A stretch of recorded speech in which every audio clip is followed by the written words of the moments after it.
Everyone, welcome back again to our channel Study Aisle. फिर से आज आप लोग का स्वागत है हमारे चैनल स्टडी आइल में।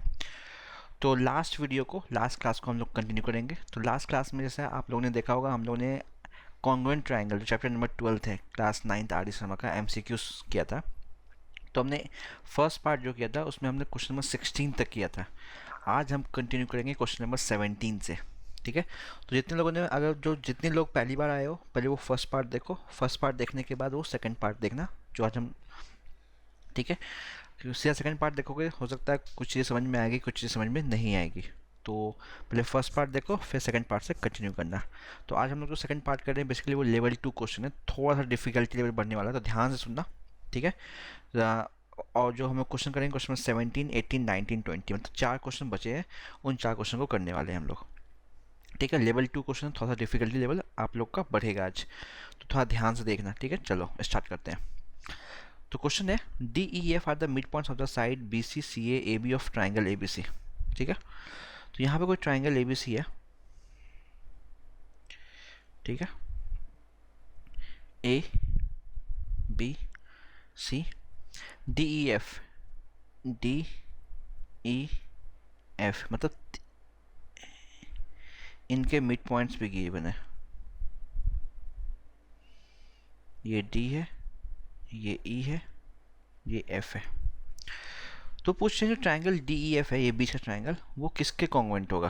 तो एक ऑप्शन ए बी सी है, एक ए ई एफ है, एक B F D C D है, एक A F E B F D C D है। ठीक है, तो यहाँ पे मैं आपको एक चीज़ बताने वाला हूँ, हो सकता है कुछ लोगों को पता हो, उन्होंने पढ़ लिया हो, कुछ लोगों को नहीं पता हो। ठीक है, तो जिनको नहीं पता वो आगे जाके पढ़ोगे। अभी मिड पॉइंट थ्योरम पढ़ने वाले हो तुम लोग क्लास 9th में। ये मिड पॉइंट थ्योरम क्वाड्रिलेटरल में आएगा, वो मिड पॉइंट थ्योरम, तो उस कॉन्सेप्ट को हम यहाँ यूज़ करने वाले हैं। ठीक है, तो हम मिड पॉइंट थ्योरम को प्रूफ नहीं करेंगे कि मैं बताने वाला हूँ मिड पॉइंट थ्योरम होता है क्या। देखो, अब मिड पॉइंट थ्योरम क्या होता है, कोई भी ट्राइंगल है, मान लो मैंने ट्राइंगल ले लिया यहाँ पे ए बी सी, और इसके मिड पॉइंट ए बी का मिड पॉइंट और ए सी का मिड पॉइंट लिया है, उसको ज्वाइन किया है। ठीक है, मान लो डी और ई। ठीक है, डी और ई जो है ना, वो ए बी और ए सी का मिड पॉइंट है। तो मिड पॉइंट थ्योरम से क्या होता है, अगर दो मिड पॉइंट को तुम ज्वाइन कर रहे हो, ठीक है, तो ये जो डी लाइन है ना, डी लाइन वो पैरेलल टू बी सी हो जाएगा, मतलब जो थर्ड साइड है, और डी ई जो है ना वो हाफ ऑफ बी सी हो जाएगा। इस बात का ध्यान रखना। ठीक है, वैसे मान लो ई मिड पॉइंट है और यहाँ पे मैंने एक मिड पॉइंट लिया इस बी सी का, मान लो एफ। तो ई एफ और एफ मिड पॉइंट है, तो ई एफ जो होगा ना, ई एफ वो पैरेलल टू ए बी हो जाएगा। ठीक है, ई और एफ मिड पॉइंट है बी सी और ए सी का, थर्ड साइड क्या बचा, ए बी, तो ए बी के पैरेलल हो जाएगा। और ई एफ जो होगा ना वो हाफ ऑफ ए बी हो जाएगा। ये मिड पॉइंट थ्योरम कहता है। वैसे ही अगर यहाँ पे इसको ज्वाइन करोगे तो ये डी एफ जो है वो ए सी के पैरेलल हो जाएगा और डी एफ हाफ ऑफ ए सी हो जाएगा। ये कहता है मिड पॉइंट थ्योरम। इसी चीज़ को हम यहाँ पे यूज़ कर रहे हैं। ठीक है, एग्जैक्टली सेम चीज़ यहाँ यूज़ करेंगे और हम देखेंगे किसके इक्वल आ रहा है। ठीक है, देखो अब इसी चीज़ को यूज़ करते हैं। तो यहाँ पे D E F mid point है। ठीक है, अगर D E F mid point है तो एक चीज़ ध्यान देना, यहाँ पे डी ई जो होगा, डी ई वो पैरेलल टू ए बी होगा। तो हम बोल सकते हैं जो डी ई है वो पैरेलल टू एफ बी भी है, क्योंकि जो एफ बी है वो ए बी का पार्ट है। ठीक है, सिमिलर वे में जो एफ ई होगा वो पैरेलल टू बी सी होगा। तो हम बोल सकते हैं जो एफ ई है वो पैरेलल टू बी डी है, क्योंकि जो बी डी है वो बी सी का पार्ट है। ठीक है, मिड पॉइंट हम यूज़ किया है, क्यों, देखो डी और ई मिड पॉइंट था, मिड पॉइंट को ज्वाइन करते तो डी ई जो होगा ना वो ए बी के पैरेलल हो जाएगा। अगर ए बी के पैरेलल है तो बी एफ के पैरेलल भी होगा। इसी को यूज़ किया हमने। सिमिलर वे में एफ ई जो है वो बी सी के पैरेलल होगा। अगर बी सी के पैरेलल है तो बी डी के पैरेलल होगा। पैरेलल क्यों हो रहा है, एफ और ई मिड पॉइंट है, यूजिंग मिड पॉइंट थ्योरम। आगे पढ़ोगे, ठीक है, परेशान मत होना, अब इतना समझ लो ऐसा होता है। और ये इसका हाफ भी होता है, उस हाफ को यूज़ नहीं करें, हम डायरेक्टली यूज़ कर रहे हैं मान लो। तो यहाँ पे देख सकते हो quadrilateral B D E F में, बी डी ई एफ में क्या हुआ, B D parallel to E F है। देखो ये मान लो फर्स्ट रिलेशन, ये सेकंड रिलेशन, तो using second B D parallel to F E है and D E parallel to F B है, D parallel to F B है। तो किसी भी क्वाड्रिलेटरल के दोनों अपोजिट पे अगर पैरेलल हो गए उसे क्या बोलेंगे हम, तो यहाँ पे बोल सकते हैं जो बी डी ई एफ है वो इज़ अ पैरेललोग्राम, तो एक पैरेललोग्राम है। तो यहाँ पे बी डी ई एफ एक पैरेललोग्राम हो गया, मतलब ये जो है ना बी डी ई एफ ये एक पैरेललोग्राम है, ठीक है।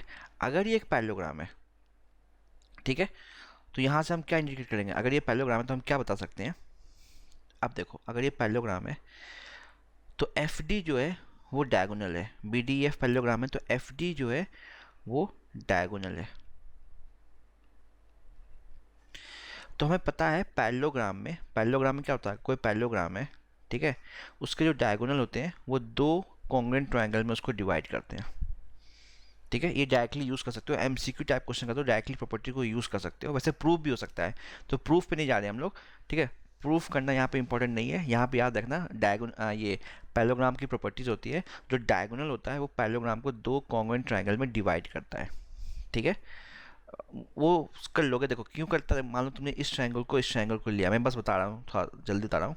बी डी जो होगा वो एफ ई के इक्वल होगा, opposite side of a parallelogram, और जो बी एफ होगा वो ई डी के इक्वल होगा, अपोजिट साइड्स जो होते हैं पैरेललोग्राम के वो इक्वल होते हैं, और ये जो एफ डी है वो कॉमन है, तो एस एस एस से ट्राइंगल डी ई एफ और बी डी एफ कॉन्ग्रुएंट हो जाएंगे, ठीक है। तो ये दोनों ट्राइंगल कॉन्ग्रुएंट हो गया तुम्हारा। तो जो यहाँ पे डी ई एफ पूछा गया, डी ई एफ वो बी एफ डी के कॉन्ग्रुएंट होगा, एक तो ये है, तो बी एफ डी यहाँ भी है, बी एफ डी यहाँ भी है, ठीक है। तो या तो सी होगा या तो डी होगा, हम आगे देखते हैं। सिमिलर वे में जैसे हमने इसको पैरेललोग्राम प्रूफ किया है ना, ठीक है, एग्जैक्टली सेम वे में, ठीक है, एग्जैक्टली सेम वे में देखो और भी यहाँ पे पैरेललोग्राम तुम्हें देखने को मिलेंगे। देखो ये जो है ना, देखो मैं यहाँ पे तुम्हें बता रहा हूँ, ये चीज़, ये भी एक पैरेललोग्राम होगा, ठीक है। मतलब यहाँ पे डी सी ई एफ भी पैरेललोग्राम होगा यूजिंग मिड पॉइंट थ्योरम, ठीक है। तो मैं बार बार नहीं बता रहा हूँ, वो भी पैरेललोग्राम होगा। अगर वो पैरेललोग्राम होगा तो उसमें देखो ई डी क्या है, ई डी डायगोनल है। अगर ई डी डायगोनल है तो अगेन ये जो डायगोनल है तुम्हारा, ये वो दो इक्वल कॉन्ग्रुएंट ट्रायंगल में डिवाइड करेगा, मतलब ये ट्रायंगल और ये ट्रायंगल भी कॉन्ग्रुएंट हो जाएंगे, ये वाले और तुम्हारे ये वाले, क्योंकि बीच में डायगोनल है। और D C E F parallelogram है और डी ई जो है तुम्हारा डायगोनल है, तो दो कॉन्ग्रुएंट ट्रायंगल में डिवाइड करेगा। तो तुम्हारा यहाँ पे एफ डी ई जो है ना वो डी सी ई के भी, मतलब सी डी ई के भी पैरेलल कॉन्ग्रुएंट हो गया, ठीक है। तो अगेन हम यहाँ से बोल सकते हैं कि ऑप्शन सी भी, अब सी डी ऑप्शन सी में भी है, देखो ऑप्शन सी में भी है, ऑप्शन डी में भी है। अब बस चेक करना है ए एफ ई के लिए, तो एग्जैक्टली सेम वे में मिड पॉइंट थ्योरम से ये तुम्हें दिख रहा है, ये भी पैरेललोग्राम होगा, मतलब डी ई ए एफ वो भी पैरेललोग्राम होगा using mid point theorem. Mid point theorem मैंने तुम्हें बता दिया क्या होता है, तो वो पैरेललोग्राम होगा। तो वहाँ पे एफ ई तुम्हें दिख रहा है, एक डायगोनल है, एफ ई जो है वो डायगोनल है, तो एफ ई डायगोनल है, वो अगेन दो कॉन्ग्रुएंट ट्रायंगल में डिवाइड करेगा, तो ये और ये ट्रायंगल कॉन्ग्रुएंट हो जाएंगे आपस में। तो ऊपर वाला ट्रायंगल ए एफ ई है, तो डी एफ ई जो होगा वो ए एफ ई के भी कॉन्ग्रुएंट हो जाएगा। तो यहाँ पे ऑप्शन डी हमारा करेक्ट होगा मिड पॉइंट थ्योरम से, ठीक है। ये क्वेश्चन आगे भी आएगा तुम्हारा, जब तुम पढ़ोगे क्वाड्रिलेटरल मिड पॉइंट थ्योरम पढ़ोगे तो वहाँ भी आएगा क्वेश्चन, ठीक है। तो यहाँ पे मैंने बस मिड पॉइंट थ्योरम क्या होता है वो बता दिया, उसको यूज़ किया है ट्रायंगल को कॉन्ग्रुएंट दिखाने के लिए। तो जब भी अगर ये तीनों मिड पॉइंट गिवन होते हैं, याद रखना, तो ये ट्रायंगल, मान लो इसको मैंने बोला फर्स्ट, सेकंड, थर्ड, फोर्थ, अगर तीनों ये मिड पॉइंट है किसी ट्रायंगल के तीनों साइड्स के, तो ये आपस में कॉन्ग्रुएंट हो गए। और ऐसे ही यहाँ पे एक पैरेललोग्राम ये बनता है, ये एक पैरेललोग्राम ये बनता है, एक पैरेललोग्राम ये बनता है, 3 पैरेललोग्राम में यहाँ बनते हैं। क्लियर है? तो मैंने पहले कहा था लेवल 2 कर रहे हैं, थोड़ा सा डिफिकल्ट क्वेश्चन यहाँ पे आने वाला है, तो जिसको समझ में नहीं आया हो एक बार वीडियो को रिपीट करके देखो, ठीक है? थोड़ा स्लो करके देखो, समझ में आ जाएगा। फिर भी कोई डाउट कन्फ्यूजन होता है तो कमेंट बॉक्स में डालो, मैं नेक्स्ट वीडियो में क्लियर करूँगा उसको। चलो 18 पे आते हैं। 18 में क्वेश्चन गिवन है, ये फिगर है ए बी सी से आइसोसेलेस ट्राइंगल, आइसोसेलेस है तो ए बी इक्वल टू ए सी हो जाएगा, सबसे पहली बात तो गिवन है। और एंगल बी जो है वो एंगल सी के इक्वल होगा, मैं फिगर इसी को यूज़ कर रहा हूँ, तो ये भी 35 हो जाएगा। उसने पूछा एंगल बी ए डी। देखो एक तो ट्राइंगल अगर आइसोसेलेस हो या इक्विलेटरल हो तो जो मीडियन होता है ना, इसको याद भी रखो, ये सब प्रॉपर्टीज़ भी है, इनको प्रूव भी कर सकते हो, लेकिन एमसीक्यू कर रहे हैं तो हम प्रूव करने नहीं जाएंगे, ठीक है? तो ये जो मीडियन एडी होता है ना, कब होता है? आइसोसेलेस ट्राइंगल में, आइसोसेलेस में एंड इक्विलेटरल में, इन दोनों में। ये जो मीडियन एडी होता है वो इस वाले एंगल को बाइसेक्ट करता है, तो जो एंगल ये होगा वही एंगल ये भी होगा। ये प्रॉपर्टीज़ होती है आइसोसेलेस और इक्विलेटरल ट्रायंगल के मीडियन की, याद रखो। वैसे प्रूव भी कर सकते हो, इन दोनों ट्रायंगल को कॉन्ग्रुएंट दिखा दो, कॉन्ग्रुएंट इजीली दिखा सकते हो, एस एस एस से हो जाएगा, तुम दिखा सकते हो, कोई दिक्कत नहीं है, उस पर हम लोग नहीं आ रहे हैं। तुम्हें पता है ये एक्स है तो ये भी एक्स होगा। अब ट्राइंगल ए बी सी में, ट्राइंगल ए बी सी में, ठीक है, ये 35, ये 35, तो angle B plus angle C 35 plus 35 70 है, तो angle A plus angle B plus angle C जो होता है वो 180 के इक्वल होता है, पता है हमें। और बी और सी 35 है, तो टोटल हो गया 70। तो एंगल ए कितना हो जाएगा? 180 माइनस 70 मतलब 110 डिग्री, ठीक है। अब ये 110 दो में डिवाइड होगा, हमें निकालना है बी ए डी। तो बी ए डी जो यहाँ पे ना angle B A D, angle B A D वो इक्वल होगा एंगल सी ए डी के। आइसोसेलेस ट्राइंगल है तो उसका मीडियन इसको बाइसेक्ट करेगा एंगल को। तो 110 दो पार्ट में डिवाइड होगा, तो 110/2 55 डिग्री। तो ये एंगल भी 55 होगा और हमारा ये एंगल भी 55 होगा। तो ऑप्शन ए, यहाँ पे मैंने ऑप्शन नहीं दिया है, 4 ऑप्शन गिवन है, ऑप्शन ए जो है वो 55 के इक्वल है, तो ऑप्शन ए यहाँ पे हमारा करेक्ट हो जाएगा, 55 डिग्री। क्लियर है? चलते हैं नेक्स्ट क्वेश्चन 19 पे। लेवल 2 करें, थोड़ा डिफिकल्टी जरूर बढ़ेगा क्वेश्चन का, मैंने पहले बोल रखा है। 19 देखो, ध्यान से देखना, थोड़ा सा मतलब कि क्वेश्चन डिफिकल्ट तो नहीं है, लेकिन हाँ थोड़ा सा इस टाइप का क्वेश्चन तुम लोगों ने किया नहीं होगा तो अजीब लगेगा आपको देखने में। तो उसने कहा एक्स कोई पॉइंट है, यहाँ एक्स पॉइंट है, ठीक है, और A B C D square है, A B C D square है, ए एक्स वाई जेड भी स्क्वायर है, ए एक्स वाई जेड भी यहाँ पे स्क्वायर है। तो डी वाई, जो डी वाई है यहाँ पे देख रहे हो ये 3 के इक्वल है, और ए जेड 2 के इक्वल है, तो ए जेड ये 2 होगा, ये भी 2 होगा और ये भी 2 होगा, मतलब यहाँ पे ए एक्स वाई जेड जो है वो स्क्वायर है। तो A X is equal to X Y equal to Y Z is equal to Z A होगा इक्वल टू 2। हमें निकालना है बी वाई, मतलब ये लेंथ बी वाई, ठीक है। चलो ठीक है, देखो यहाँ पे पहला काम जो होगा ना, याद रखना इस चीज़ को तुम डायरेक्टली कर नहीं पाओगे। जो पहला काम होगा, तुम ट्राइंगल ए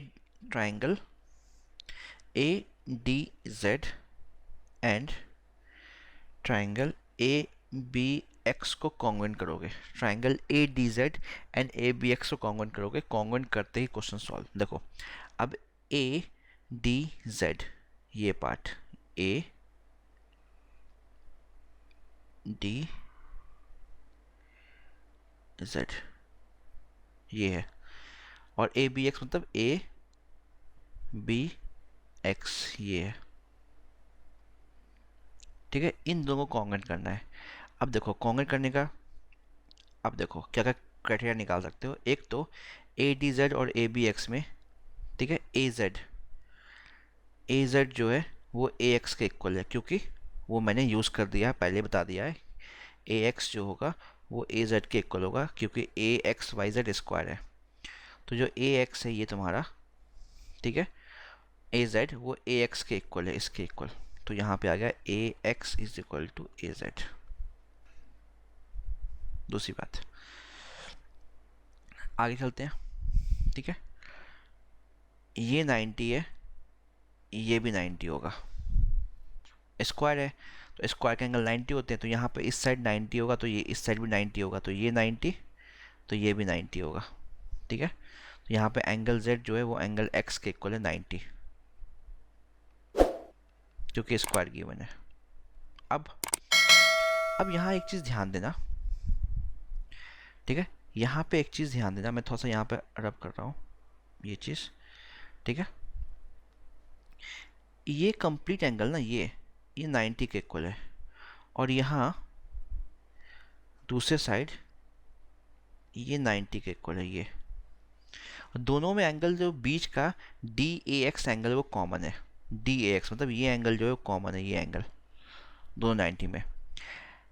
ZAX 90 है, ठीक है, ZAX देखो, अब मैं इसके यहाँ पे रिलेशन को यूज़ कर रहा हूँ, ZAX एंगल जो है वो 90 है, और एंगल BAD वो भी 90 है, दोनों स्क्वायर के एंगल हैं इसलिए।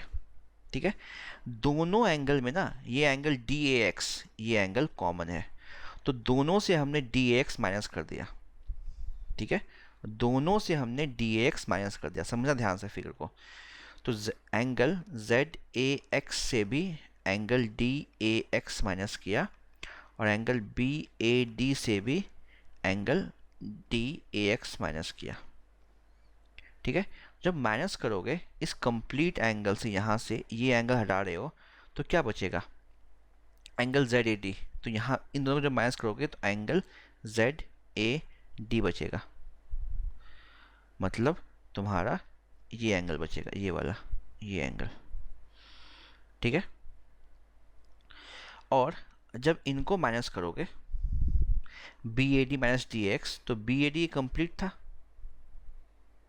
उसमें से इस एंगल को निकाल लो, इस एंगल को, तो सिर्फ ये एंगल बचेगा इधर वाला ये, और यहाँ सिर्फ ये इधर वाला बच रहा है जो दोनों ट्रायंगल के पार्ट है। तो ZAD जो होगा अब ये हो जाएगा यहाँ पे एंगल BAX, तो angle ZAD equal to angle BAX हो जाएगा। क्लियर है, तो ZAD इस ट्रायंगल का एंगल है, और एंगल BAX इस ट्रायंगल का एंगल है। तो अब ध्यान से देखो, यहाँ पे मैं फिर से एक बार फिगर बता रहा हूँ क्या क्या हुआ यहाँ पे। एक तो AX is equal to AZ, तो AX ये जो है वो इसके इक्वल हुआ, ये एंगल 90, ये एंगल 90 स्क्वायर का, और ये एंगल इसके इक्वल हुआ। ठीक है, फर्स्ट सेकंड ये थर्ड, तो एंगल साइड एंगल से ट्रायंगल कॉन्ग्रुएंट, ये दोनों ट्रायंगल कॉन्ग्रुएंट हो गए। एंगल साइड एंगल से ट्रायंगल कॉन्ग्रुएंट हो गया। ठीक है, अब ट्रायंगल कॉन्ग्रुएंट होते ही CPCT से क्या हो जाएगा, जब ये ट्रायंगल कॉन्ग्रुएंट होगा तो CPCT से जो BX जो है ना, BX वो DZ के इक्वल होगा, BX जो है वो DZ के इक्वल होगा। अब देखो यहाँ पे मैं यहाँ पे लिख रहा हूँ DZ जो है वो DY प्लस ZY के इक्वल है। अब DY देखो, तुम क्वेश्चन में DY जो है क्वेश्चन में तुम्हें देखा है 3 गिवन है, देखो DY जो है वो 3 गिवन है, ये देखो, तो ये 3y, और ZY स्क्वायर का साइड है वो 2 गिवन है, ये मैंने यूज़ किया यहाँ पे 2, तो ये 5 आ गया। तो DZ जो है वो BX के इक्वल है, तो ये BX तुम्हारा, ये BX लाइन है, ये भी 5 आ गया। तुम्हें निकालना है BY, तो BY के लिए तुम उसमें XY ऐड कर दो। ठीक है, तो बेसिकली मैं यहाँ पे लिख रहा हूँ BY जो होगा वो क्या हो जाएगा, BX प्लस XY। अब BX जो है वो DZ के इक्वल है, और ये 5 के इक्वल है, तो ये हो गया 5, और XY स्क्वायर का साइड है जो कि 2 के इक्वल है, देखो, तो ये हो गया 2, तो ये आ गया तुम्हारा 7 सेंटीमीटर। ठीक है, तो 7 सेंटीमीटर यहाँ पे तुम्हारा करेक्ट आंसर हो जाएगा। यहाँ पे जो ऑप्शन सी होगा, ठीक है, जिनके पास बुक है उनको पता होगा, ऑप्शन सी जो है उसमें 7 सेंटीमीटर है, तो यहाँ पे 7 सेंटीमीटर BY की लेंथ हो जाएगी, तो C will be the correct answer over here 7 centimetre. Clear है? चलो, जिसको समझ में नहीं आया, काम में बहुत लोगों को होता समझ में नहीं आया हो, तो वीडियो को रिवाइंड करके देखो, दोबारा देखो, समझ में आ जाएगा। मैंने सब कुछ डिटेल में बताया है, ठीक है, कि एक एक बच्चों को समझ में आया, इसलिए मैंने डिटेल में बताया है। मैं शॉर्ट में भी निकाल सकता था, लेकिन उसका कोई यूज़ नहीं है अगर आपको समझ में नहीं आएगा तो। उसके बाद भी अगर दोबारा देखने के बाद भी अगर समझ में नहीं आता तो कमेंट सेक्शन में डालो, मैं नेक्स्ट वीडियो में क्लियर करूँगा उसको। चलते हैं लास्ट क्वेश्चन पे इस चैप्टर के, ठीक है। तो लास्ट क्वेश्चन पे चल रहे हैं। तो ये भी थोड़ा सा मतलब कि डिफिकल्ट नहीं, कॉम्प्लिकेटेड है, बहुत सारा काम करना है हमें। तो यहाँ पे ये सब इन्फॉर्मेशन गिवन है। एंगल बी जो है ट्वाइस ऑफ एंगल सी के इक्वल है। एंगल बी जो है वो ट्वाइस ऑफ एंगल सी के इक्वल है, और बी ई जो है वो एंगल बी का बाइसेक्टर है। तो कहने का मतलब है, अगर ये इसको तुम मान रहे हो, मान लो एक्स मानते हो, तो ये एंगल बी पूरा ट्वाइस ऑफ एक्स हो जाएगा, जिसमें से ये एक्स के इक्वल, ये भी एक्स के इक्वल, इन्फॉर्मेशन के अकॉर्डिंग, क्योंकि एंगल बी जो है वो ट्वाइस ऑफ एंगल सी है। तो एंगल सी अगर एक्स है तो ये टोटल जो होगा वो 2x के इक्वल होगा। और ये बाइसेक्टर है, बी ई जो है वो बाइसेक्टर है। देखो कहाँ गया, B E is a bisector. तो ये भी x, ये भी x। क्लियर है यहाँ तक? अब दूसरी बात उसने क्या रखा है, ए डी भी बाइसेक्ट कर रहा है एंगल बी ए सी को। तो इस एंगल को ए डी बाइसेक्ट कर रहा है, तो इसको भी हमने y मान लिया, इसको भी y मान लिया। ये काम किया हमने, ठीक है। ये काम करने के बाद, ठीक है, अब ये काम करने के बाद उसके बाद अब इंफॉर्मेशन पे आओ, क्या क्या गिवन है हमारे पास। तो ये y, अब उसके बाद एक इंफॉर्मेशन गिवन है, A B equal to C D. A B जो है सी डी के इक्वल है,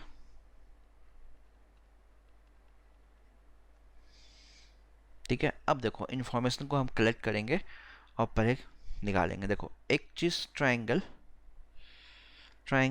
बी ई सी में ऑब्जर्व करो, बी ई सी में ये एंगल बी और एंगल सी इक्वल दिख रहे हैं। मतलब angle E B C is equal to angle E C B, दोनों एक्स के इक्वल है। देखो ये चीज़, ये एंगल और ये एंगल एक्स के इक्वल है। तो ट्राइंगल बी सी क्या हो जाएगा, आइसोसेलेस ट्राइंगल, आइसोसेलेस ट्राइंगल, ठीक है। अगर आइसोसेलेस ट्राइंगल है तो बी ई इक्वल टू ई सी हो गया। एक इन्फॉर्मेशन ये भी निकल गया यहाँ पे, बी ई इक्वल टू ई सी, ठीक है। अब यहाँ पे बेसिकली हमें क्या करना है, ठीक है, यहाँ पे एक छोटा सा कंस्ट्रक्शन होगा, इसको ज्वाइन करोगे, ठीक है।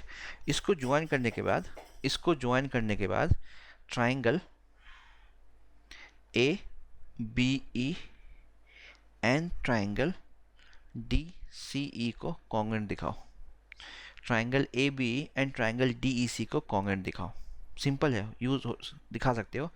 अब ए बी ई में और डी सी ई में, ठीक है, ए बी ई और डी सी में एक तो A B equal to D C है, ये फर्स्ट इंफॉर्मेशन, ठीक है। मैं इसको दोबारा लिख रहा हूँ, मैं रब कर दूंगा, ठीक है, फर्स्ट इंफॉर्मेशन। दूसरा B E equal to E D, B E equal to E D आया, ठीक है। जो तुम्हारा सॉरी हाँ बी ई जो था, सॉरी वो ई सी के इक्वल है, सॉरी यहाँ पे ई सी कर लेना, ई सी के इक्वल है, बी ई इक्वल टू ई सी,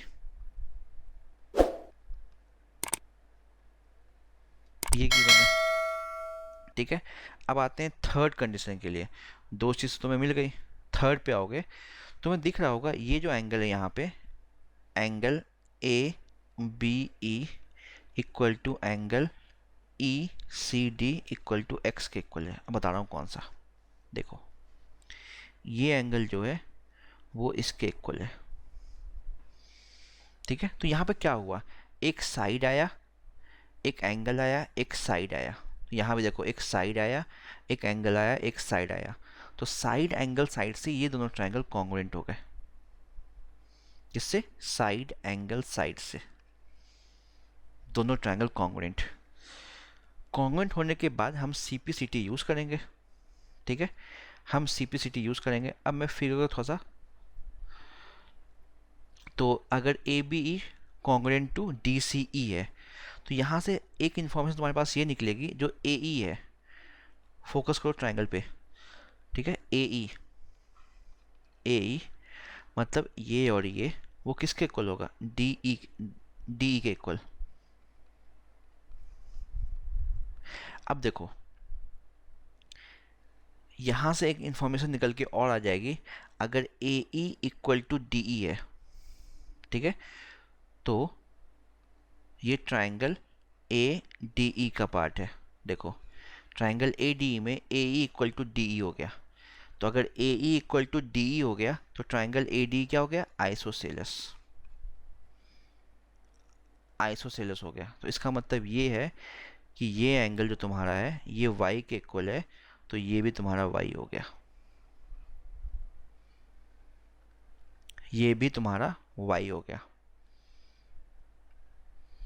ठीक है। चलो इसके बाद नेक्स्ट चलते हैं, ठीक है। ये एंगल जो है तुम्हारा, ये एंगल, ये एंगल ई डी सी, ठीक है, E D C, angle E D C, इसी ट्रायंगल को कॉन्ग्रुएंट जो किया था वो किसके इक्वल हो जाएगा, ई ए बी के, मतलब एंगल ए के इक्वल हो जाएगा, कंप्लीट एंगल ए के। तो कहने का मतलब ये ट्वाइस ऑफ वाई हो गया। ई डी सी जो है वो एंगल ए के इक्वल हो गया, मतलब ट्वाइस ऑफ वाई हो गया। क्यों हो गया, क्योंकि ये दोनों ट्रायंगल कॉन्ग्रुएंट है, तो सी पी सी टी से हो जाएगा। ई डी सी जो है वो एंगल ई ए बी के इक्वल होगा, ठीक है। अब यहाँ से नेक्स्ट इन्फॉर्मेशन जो तुम्हारे पास आएगी, उस आते ही क्वेश्चन सॉल्व हो जाएगा। मैंने पहले कहा था क्वेश्चन थोड़ा सा कॉम्प्लिकेटेड है, बस ट्रायंगल को कॉन्ग्रुएंट कर लो ए बी और डी सी को, सारा काम हो जाएगा। अब देखो ट्रायंगल ए बी डी को ऑब्जर्व करो, ए बी डी को, ट्रायंगल ए बी डी को ऑब्जर्व करो। ए बी डी में जो एंगल बी है और एंगल बी ए डी, दोनों मिला के ये एंगल ए डी सी के इक्वल होंगे, एंगल ए डी सी के इक्वल होंगे। एक्सटीरियर एंगल, एक्सटीरियर एंगल, ये एंगल प्लस ये एंगल, ये हाफ, वो इस एंगल के इक्वल होंगे, ठीक है। तो ये एंगल भी कितना है, ट्वाइस ऑफ एक्स, ठीक है। नोट डाउन कर देना, मेरे पास जगह, अगर मैं ऊपर नीचे करूँगा तुम लोग को फिगर नहीं दिखेगा, twice of X. Angle B A D वो कितना है, वाई, वो किसके इक्वल होगा, Y plus twice of Y. तो वाई कैंसिल आउट, 2 और 2 cancel out, x is equal to Y proof हो गया। तो यहाँ पे इन जनरल क्या प्रूफ हो गया, x जो है वो y के इक्वल है, ये तुमने प्रूफ कर दिया। तो मतलब ये एंगल को तुम ट्वाइस ऑफ x लिख सकते हो, ये y और ये y x हो जाएगा, तो ये एंगल तुम्हारा ट्वाइस ऑफ x हो गया। ये भी ट्वाइस ऑफ x है और ये x है, ठीक है। अब जो एंगल पूछा गया एंगल निकाल दो, एंगल बी ए सी पूछा गया था, बी ए सी मतलब एंगल ए पूछा गया था, तो ट्राइंगल ए बी सी में, ठीक है। अब इसको यहाँ पर रब कर रहा हूँ, थोड़ा सा इसको नोट डाउन कर लेना, स्क्रीनशॉट ले लेना, जो करना हो वो कर लेना। तो ट्राइंगल ए बी सी में देखो, ट्राइंगल ए बी सी में angle B plus angle A plus angle C is equal to 180 होगा। Angle B twice of X है, एंगल ए को हमने प्रूफ कर दिया वो एंगल बी के इक्वल, तो वो भी ट्वाइस ऑफ एक्स हो जाएगा, और एंगल सी एक्स था इज इक्वल टू 180, तो 5x इज इक्वल टू 180, तो x is equal to 180 upon 5, 36 degree. तो x जो है, मतलब ये x जो है वही y के इक्वल है, तो ये भी x के इक्वल और ये भी x के इक्वल, ठीक है। तो एंगल a जो हो जाएगा वो ट्वाइस ऑफ x मतलब 76, तो एंगल a की वैल्यू आ गई 36 इंटू 2 मतलब 72 डिग्री, 72 डिग्री। क्लियर है। तो यहाँ पे ऑप्शन जो तुम्हारा ए मैच कर जाएगा 72 डिग्री, ठीक है। 4 ऑप्शन गिवन है यहाँ पे क्वेश्चन में, जो 4 ऑप्शन में है उसमें ऑप्शन ए मैच करेगा जो कि 72 डिग्री है। क्लियर है। तो ये हमारा चैप्टर ये भी कंप्लीट होता है यहाँ पे। तो थोड़ा सा कॉम्प्लिकेटेड था ये 4 क्वेश्चन, थोड़ा सा डिफिकल्ट था, मैंने पहले कहा था, क्योंकि लेवल 2 का क्वेश्चन कर रहे थे, लेकिन काफ़ी अच्छे क्वेश्चन थे ये। ठीक है, बेसिक करने के बाद थोड़ा सा डिफिकल्ट क्वेश्चन किया करो, उससे दिमाग खुलता है। ठीक है, कॉन्सेप्ट क्लियर होते हैं आपके, किस टाइप का क्वेश्चन और है इस टॉपिक से, जो तुम पढ़ के आए हो, जो कॉन्सेप्ट पढ़ के आए हो उसमें और क्वेश्चन किस लेवल तक जा सकता है वो समझ में आता है। ओलंपियाड में आपको इससे हेल्प मिलता है। ठीक है, तो अगर नहीं समझ में आया तो दोबारा देखो वीडियो को, फिर भी समझ में नहीं आता तो पूछ लेना मुझसे, कमेंट सेक्शन में डालो कि समझ में नहीं आया सर, आप बता दो उसको, तो मैं नेक्स्ट वीडियो में कोशिश करूँगा उस डाउट को क्लियर करने की। Okay, done. तो चलो, अगर वीडियो पसंद आया तो वीडियो को लाइक करो, शेयर कर दो। जो लोग पहली बार देख रहे थे, अगर उनको अच्छा लगा वीडियो, ठीक है, चैनल पसंद आया तो चैनल को सब्सक्राइब करो, बेल आइकन दबा दो, ताकि जो भी लेटेस्ट वीडियो आए क्लास 9 से या आपसे रिलेटेड जो आपको चाहिए, तो नोटिफिकेशन आप तक पहुंच जाएगा, बेल आइकन दबा दोगे तो। चलो, जल्दी मिलेंगे नेक्स्ट वीडियो में नेक्स्ट चैप्टर के साथ। तब तक के लिए गुड नाइट, टेक केयर।